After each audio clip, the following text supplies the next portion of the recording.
বিসমিল্লাহির রহমানির রহিম।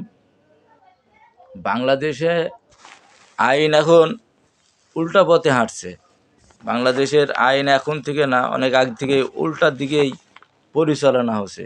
মানে যেটা বাংলাদেশের মানুষ মুসলমান বেশি, মুসলমানের কি আইন সেটা মাইনে চলতে হবে, সেটা না করি যারা অল্প মানুষ তারা আইন তৈরি করি তাদের মন গড়া ক্ষমতায় পরিচালনা করছে। বাংলাদেশের আইন বাংলাদেশের মানুষের ভালো হবে, মঙ্গল হবে এহকালে পরকালে, সেই চিন্তা না করি, সেই চিন্তার দিকে না ফিরি তারা কি করি তাদের ডুবাই নিয়ে যাবে বাংলাদেশের মুসলমানকে কীভাবে ছোট করা যাবে, বাংলাদেশের মুসলমানকে কী করি ভুল পথে পরিচালনা করা যাবে, সেই দিকেই আহ্বান বেশি।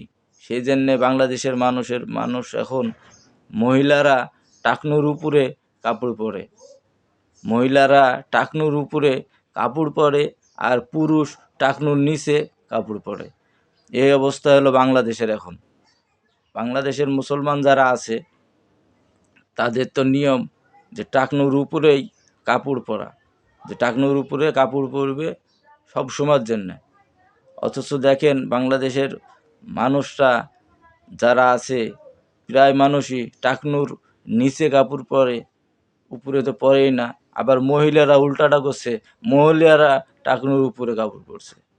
এই যে উল্টা ব্যবস্থা, এই যে উল্টা কালচার, এই যে উল্টা শিক্ষা, এই শিক্ষার থেকে বাড়ি আসতে হবে।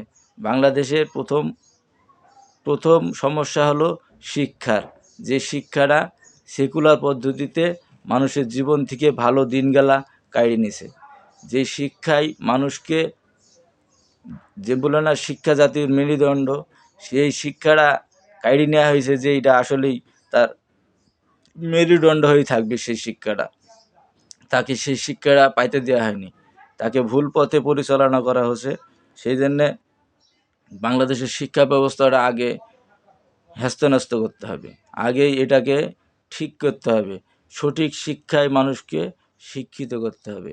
এমনভাবেই প্রাইমারি থেকে শুরু করি, যারা এমএ পর্যন্ত পড়বে তাদের জন্যে কোরআন শরীফের ক্লাস বাধ্যতামূলক, এরকম একটা সিস্টেম করে তাদের শিক্ষা দিতে হবে। তারা শিক্ষা পায় না সঠিকটা, সেই ব্যবস্থা করা নাই।